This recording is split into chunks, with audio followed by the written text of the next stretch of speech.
Hi there, I'm Spencer. I was recently asked the question about anxiety and how to deal with it. So I thought I would just do a quick video because it is a very prevalent thing. As a matter of fact, if you look across any level of media, you're going to find conversations around anxiety and around depression, both of those. And they're kind of extremes on a continuum when you think about emotional states. So how do you deal with that, and what do you need to do about it? So let me just share with you my thoughts.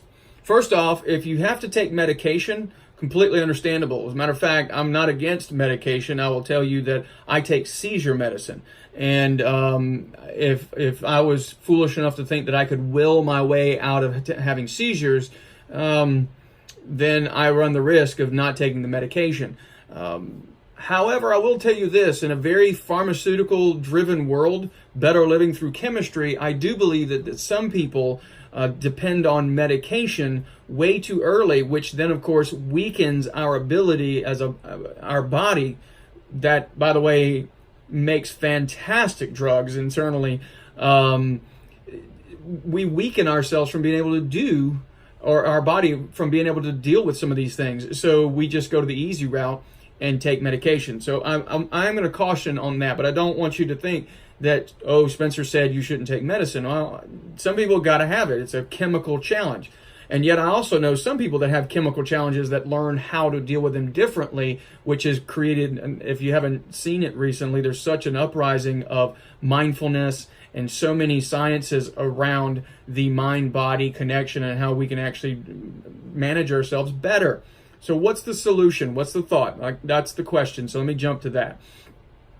In my opinion, when it comes to anxiety and when it comes to depression, both of them are an issue with states. And when by state, I'm referring to the anxious state is going to be someone who's extremely focused on things outside of themselves. They're going to be extremely focused on things they cannot control, and they have that focus, and they tell themselves a story that they don't know what's going to happen. So they work themselves up into a physiological state that can cause physiological changes, like shallow breathing, fast breathing, things that are, adrenaline glands will kick in, heart rates will change. And all of that happens because of their focus and what things mean in their mind. And in their body, they also get all tensed up because of it.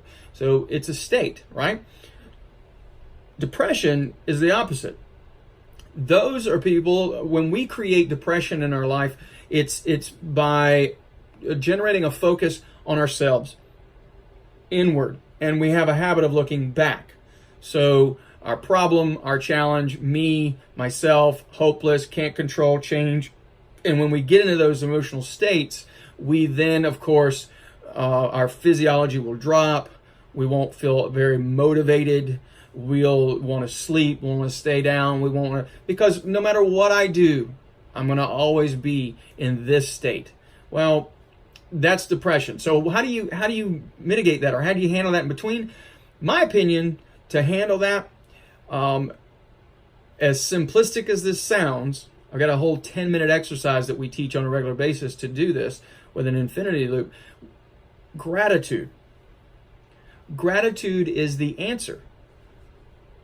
So if you think about it for a minute, what depression does for us is drive us to focus inwardly, right? Well, if I bring gratitude into the conversation, what could I be grateful for? And I need to get my focus outward, right? So what are the resources? What are the things outside of me? Who are the people in my life that care about me? Get your mind out of from in here and get it focused out there.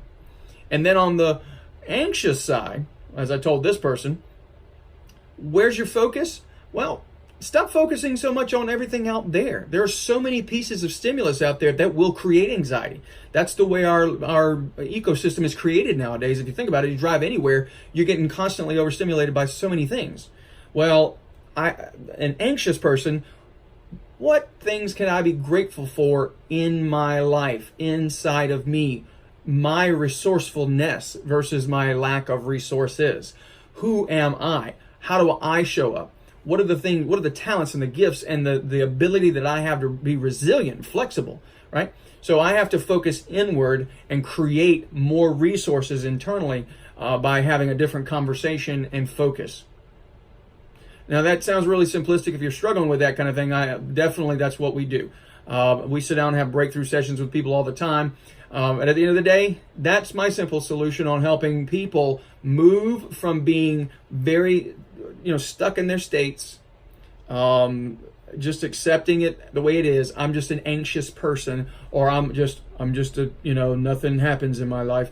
If you haven't noticed, my body changes when I have to go into these two different conversations. We do it, and we also know I'm giving you resources on how to get out of it, okay? So thank you for watching, and thank you for being a part of what we do. And if there's anything I could ever do for you, just feel free to reach out to us, Spencer at spencercombs.com, or just go to the website, and there's a ton of resources there as well. And we're going to keep building those resources. So keep well and keep moving forward.